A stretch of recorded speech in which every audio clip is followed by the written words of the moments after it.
Ну что, Flint 3, долгожданный роутер, вот такой вот, из Китая, конечно же, с Wi-Fi 7, полноценным Wi-Fi 7 с 6 гигагерцами, с мультилинком и, конечно же, на OpenWRT, ну или OpenWRT, в зависимости кто как говорит. На процессоре Qualcomm, и тут сразу такая, знаете, какой-то вот есть такая пластинка тормозит, такой скретч. Почему? Потому что все привыкли, что есть такой шикарнейший роутер Flint 2, да, с OpenWRT 24, да, там, с огромным количеством плагинов, с классным, обалденным покрытием на уровне китайских этих монстров Xiaomi BE 7000, Xiaomi BE 10000, и все как бы классно. Но тут вот эта вот компания решила выпустить Flint 3. И Qualcomm понятен выбор. Им интересен, конечно же, Wi-Fi 7-6 ГГц, еще и нужен 320 МГц. Именно на этом Qualcomm они запилили, убрав, в принципе, Mediatek. Но не тут-то было. 23-й получилось у них поднять OpenWRT, при этом достаточно сырой, и выпустили они заранее с обещанием выпустить последнюю прошивку OpenWRT 24-ю, чтобы было все уже хорошо и как, знаете, все как доктор прописал. Но пока что, если пойти на форум FOPDA или 4PDA, то там, ну, достаточно нелестные отзывы. Хотя нелестные отзывы от кого? Люди, которые по сути являются именно такими гиками, которые, ну, именно любят сам OpenWRT, любят его копать, кастомизировать и тому подобное. Если брать как просто роутер, то роутер неплох. Очень даже неплох. Все работает, все нормально, самбо работает, хотя самбо, честно говоря, не такая и быстрая. Да и покрытие роутера похуже, чем, допустим, у китайских роутеров, там тех же самых BE 7000, либо BE 10000. Сегодня мы это протестируем наглядно. В принципе, что мы сейчас с вами делаем? Мы идем с вами, смотрим, где его купил, сколько стоит, смотрим, что заявил производитель. Конечно же, распаковываем. Ну, нет, сначала распакуем, потом посмотрим, что заявил производитель, сколько стоит, а потом уже потестируем с вами скорость и посмотрим, что внутри. Конечно же, какие-то плагины я не буду тестировать, это YouTube не очень приветствует. И мы не будем здесь обсуждать возможности установки какого-нибудь матрикса или тому подобного. Нет, это здесь не будет, потому что за это может сильно прилететь. Но мы посмотрим общее покрытие, мы посмотрим общую его, скажем так, работу, что у него на текущий момент уже реализовано, и в принципе уже потом сделаем вывод. Поэтому подписываемся, нажимаем колокольчик. Не забываем про акцию у нас на канале, крутую акцию с розыгрышем телевизора для жителей Украины, очень крутого смарт-телевизора. Ну и в целом ссылки на этот роутер лежат в описании под видео. Но я вам заранее могу сказать, что Flint 2 лучше. И погоня за 6 гигагерцами, она, откровенно говоря, стала точкой преткновения в этом роутере.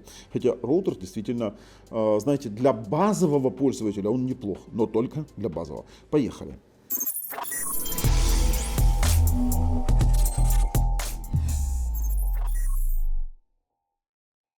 Итак, Flint 3.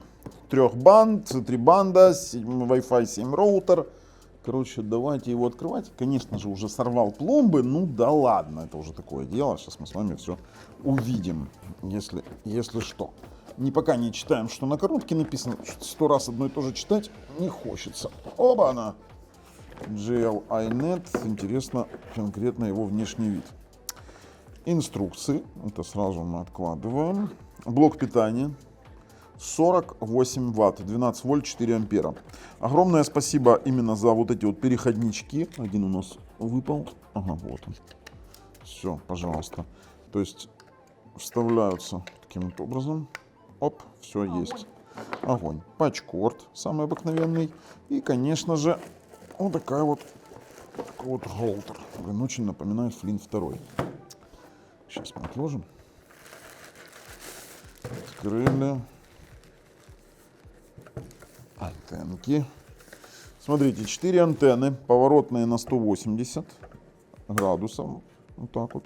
Почему вот так вот? Потому что сзади есть крепление для того, чтобы подвесить его. То есть его можно так подвесить, и будет так отлично.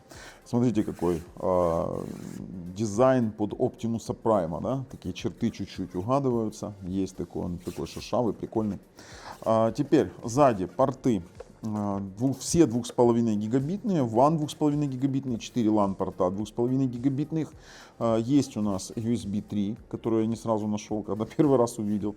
И могу сказать так, что здесь можно организовать мультиван.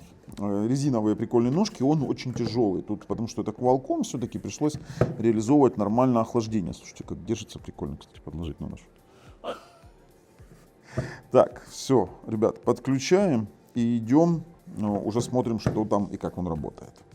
Слушайте, во-первых, давайте посмотрим его технические характеристики. Во-вторых, давайте посмотрим, где купил. Купил на Алиэкспрессе, говорю сразу, $161. Здесь они много там всего, конечно, расписали. И говорю вам, вот смотрите, прямо вот они пишут Qualcomm 4-ядерный 1,5 ГГц. Я вам скажу, это 4-ядерный 5533.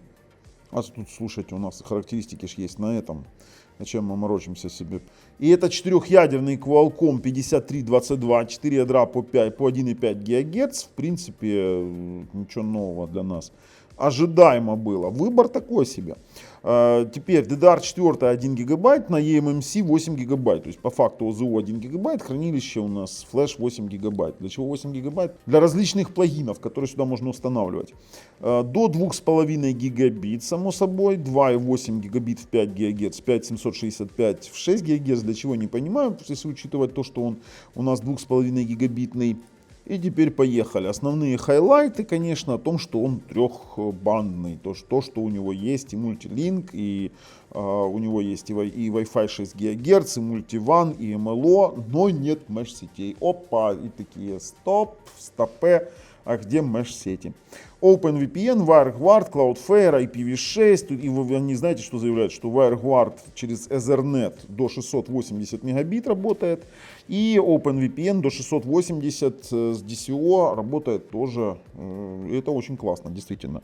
По VPN прям отлично. Wi-Fi 7 мультилинк, опять же. 5 2,5 гигабитных порта. И у нас, знаете как, AdGuard Home проинсталлированный и мощная блокировка рекламы. Ай-яй-яй. И больше они тут ничего не написали.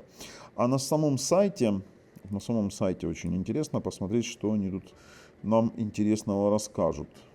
Ну, мультилинк, опять же, 30 плюс VPN сервисов.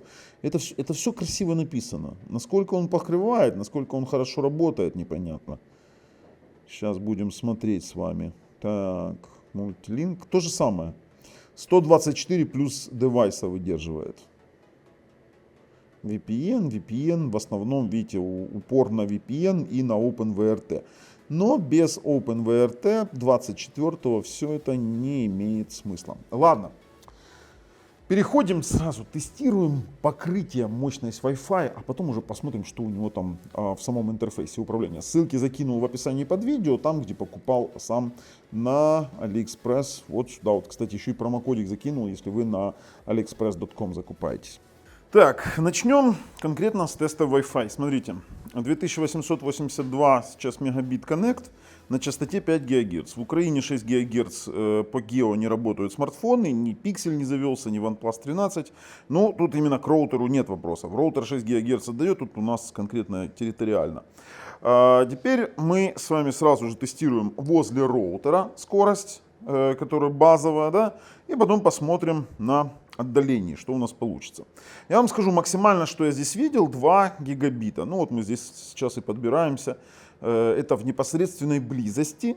Я вам скажу, большой разницы я не увидел в непосредственной близости, например, с Флинтом 2. То есть на загрузку 1900, на выгрузку там 1300, 1200. Все это сделано на виртуальный сервер, на наш. Видите, стоит у нас кнаповская, вот она, сетевуха специально. Мы держим, такая она конкретная, 1900 на 1247. Пошли. Теперь тест, который у нас проводится, он обычно равен приблизительно по длине трехкомнатной квартире. То есть, если брать, ну, допустим, отзывы на 4PDA, там пишут, в 2 метрах уже нет покрытия. Здесь у нас конкретных 12 метров дальних, то есть мы пока с вами прошли 12 метров дальних. Давайте тестировать с одним перестенком. Давайте смотрим, что у нас получается. И получается очень даже неплохо. Это не 2 метра, ребят.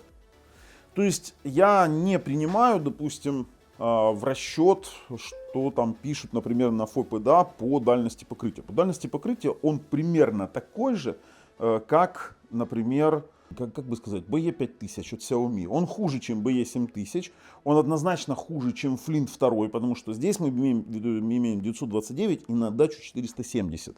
То есть он ловит все это дело хуже. Это факт. Но при этом он нормально покрывает, например, трехкомнатную квартиру, у которой будет в центре стоять роутер. А давайте сейчас попробуем с вами прямо отсюда протестировать 2,4 ГГц. Давайте включаем, сейчас посмотрим, сколько у нас тут будет. Вот, он у нас законнектился. Мы сразу попробуем 2,4 на отдаление, а потом придем к роутеру и посмотрим, сколько у нас там было. Смотрите, у нас сейчас на отдалении 2,4 дает 200, почти 200 на загрузку. Это очень неплохо. Это очень неплохо. 170, 180.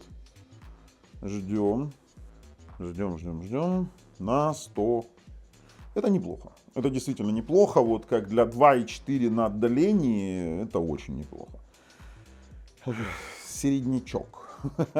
Ну, допустим, Xiaomi тот же самый будет лучше показывать. И давайте, вот у нас там же стоит Xiaomi роутер.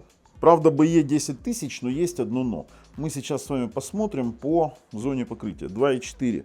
У нас он подписан как Asus. Он лучше покрывает в этом месте, хотя он стоит даже немножко дальше. Давайте, 5 гигагерцовая сеть. 5 гигагерцовая у нас конкретно, видите, конкретно имеет большее покрытие. Давайте информацию посмотрим по сетям. Сейчас я вам покажу. Ну вот Asus 5G Game, это 160 мегагерцовая сеть от Xiaomi. Я его переименовываю всегда в Asus, потому что у меня очень много устройств разных на Asus. Это Xiaomi. И он стоит даже немножко дальше. Он дает минус 44 dBm, а 5 ГГц на Flint 3 дает минус 63. То есть Flint 3 изначально он слабее, чем, допустим, BE 7000 и BE 10000. Хотя Flint 2 примерно такой же. Вот Flint 2 примерно такой же. Ну, есть как есть. Пошли 2,4 проверим возле роутера. 2,4 пробуем возле роутера.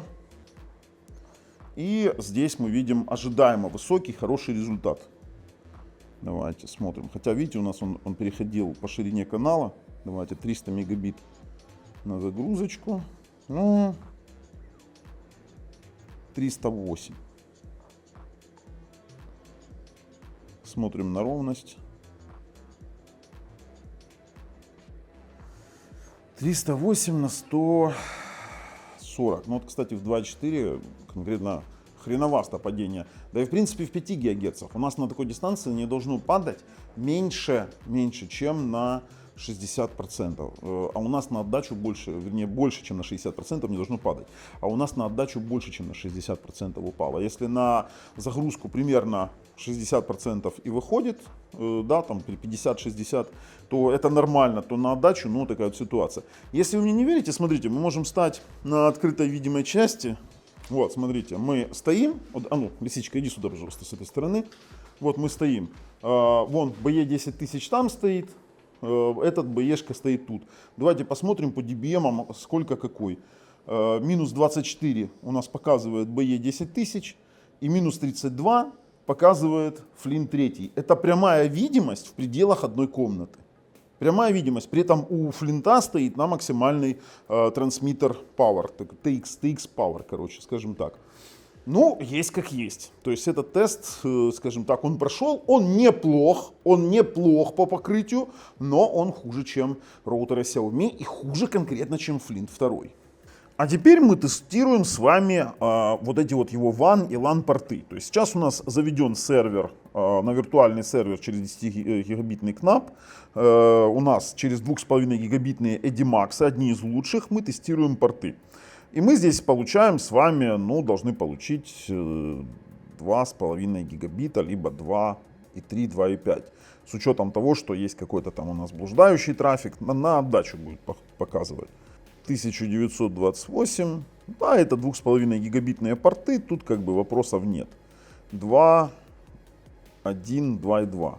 Тут нужно делать нам чуть-чуть поправку на саму погрешность измерения, потому что это все-таки внешние карты. Но мы имеем, давайте серию тестов включим, но мы имеем именно такой показатель. Можем, кстати, чуть больше его запитать. Может быть другой показатель, кстати. Во. Так, 1856 на 2032. 2,5 гигабитные порты, все остальное это причуды нашего измерения, пиковые значения есть, поэтому есть как есть. Переходим дальше. Смотрите, дальше мы с вами на уже самом роутере, что мы имеем? Мы имеем с вами еще подключенный Samba сервер. Давайте, сейчас он поднимется у нас. Вот он, и нам нужно скопировать большой файл и посмотреть на скорость работы Samba сервера через LAN-порт.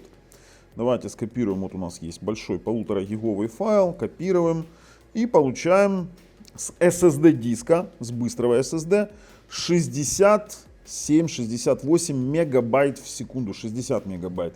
Не самый впечатляющий, скажем так, не самая впечатляющая скорость. В то время как кинетики там копируют под 200, да, там еще другие какие-то моменты, там тот же самый Xiaomi под 115, здесь у нас 60. Маловато, говорю сразу, маловато. Давайте попробуем в обратную сторону ее скопировать и вставить, для того, чтобы посмотреть, насколько он на чтение сработает. А ну, давай заменить.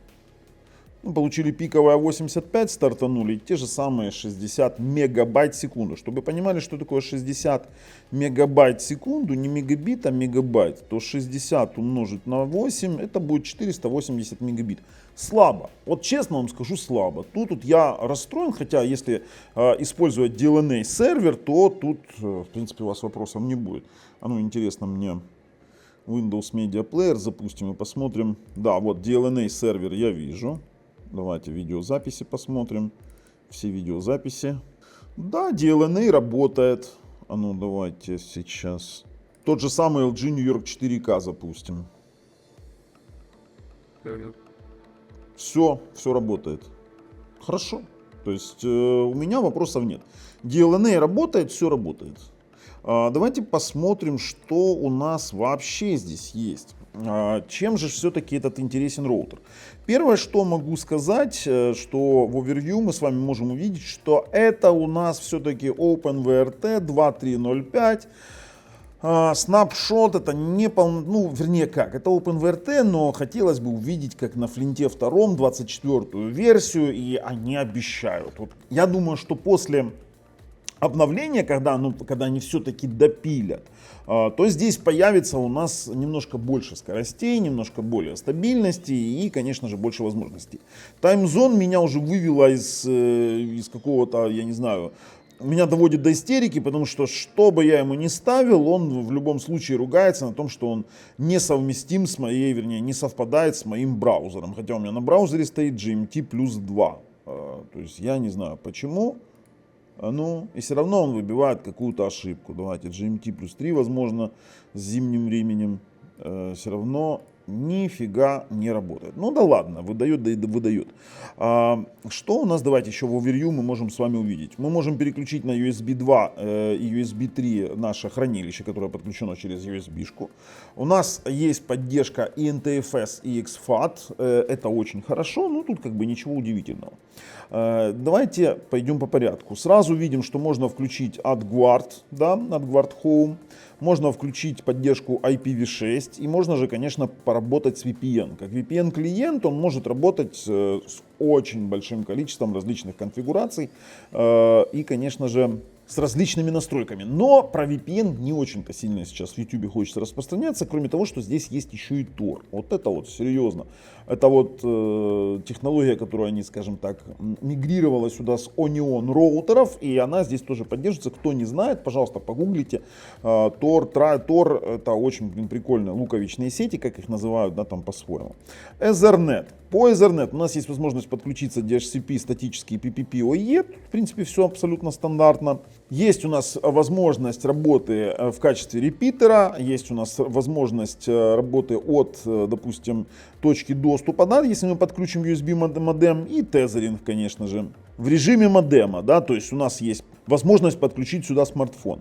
Теперь по управлению беспроводных сетей. Есть 6 ГГц. Есть не только 6 ГГц, есть еще и мультилинк. Давайте включим. Это мультилинк, где мы вот 2, 5 и 6 объединяем в одну сеть. То есть здесь вы можете всем этим управлять. Давайте отключим. При том, что вы можете организовывать мультилинк гостевой. Также у нас с вами есть, видите, 6 ГГц Wi-Fi, есть гостевой Wi-Fi. Мы можем его модифицировать. У нас есть конкретно AXBE режим, только именно 6 ГГц ни с чем не совместим другим. Есть поддержка 320 МГц. Есть у нас WPA3 поддержка и, конечно же, каналы 5, 21, 37, 53. Это то, что касается Wi-Fi 6 ГГц. 5 ГГц, давайте я вам сейчас покажу. У нас здесь от 36 до 128, кстати. А что так узко? Там можно больше, а что так маловато каналов? Вот это, кстати, интересно. WPA3 поддерживается. И, конечно же, что у нас тут? Есть миксованные только режимы. Можно отдельно поставить AXBE, кстати, это очень хорошо. То есть, если вы уже конкретно перешли на Wi-Fi 6, Wi-Fi 7 устройство полностью, то вы можете поставить здесь конкретно без всяких миксов. Поэтому очень интересно. В 2.4 есть вариант у нас тоже поставить без миксов в AXBE режим Wi-Fi 6, Wi-Fi 7, либо использовать миксованные, начиная от BGN AXBE. Ну вот A чистого нету. Возможно, A есть чистый вот здесь A есть. Ну, я вам скажу, все очень даже нормально. Кстати, в 2.4 какие сети эти поддерживаются каналы? С 1 по 13. Все, тут вроде все нормально. В 5 ГГц я как бы не увидел всех каналов, которые возможно, например, как поддерживают DFS каналы, там Asus роутеры, они с ними работают, это очень прикольно. Здесь у нас управление именно устройством, вы можете резервировать IP, просто нажав одну кнопку, да, там один переключатель можете блокировать, можете тут различно ими управлять, посмотреть детали, да, мы видим с вами использование, трафик, скорость. И можем с вами еще и модифицировать, то есть дать ему имя и device type, просто-напросто назначить ему какой-то тип. Это для более легкого управления. Есть у нас, конечно же, облачные сервисы. Это Good Cloud. Давайте вот я вам сейчас покажу. Вот я вам просто переведу, потому что здесь русского языка нет. Вот здесь пишут, что с помощью Good Cloud вы можете управлять группами маршрутизаторов, проверять их режим в режиме реального времени, настраивать маршрутизаторы, удаленно управлять пакетно и контролировать подключение клиентов. А также есть Astra Warp. Есть у нас VPN, вот здесь вот VPN дашборд, это очень интересно, это базовое, мы ее уже видели. Есть OpenVPN клиент, кстати, у нас здесь, видите, есть NordVPN уже загруженная конфигурация, где вам просто нужно добавить свою логин, пароль и этим в принципе пользоваться. Также вы можете добавить мануально провайдера, сюда просто-напросто можете закинуть различные конфигурационные файлы. Есть у нас OpenVPN серверы.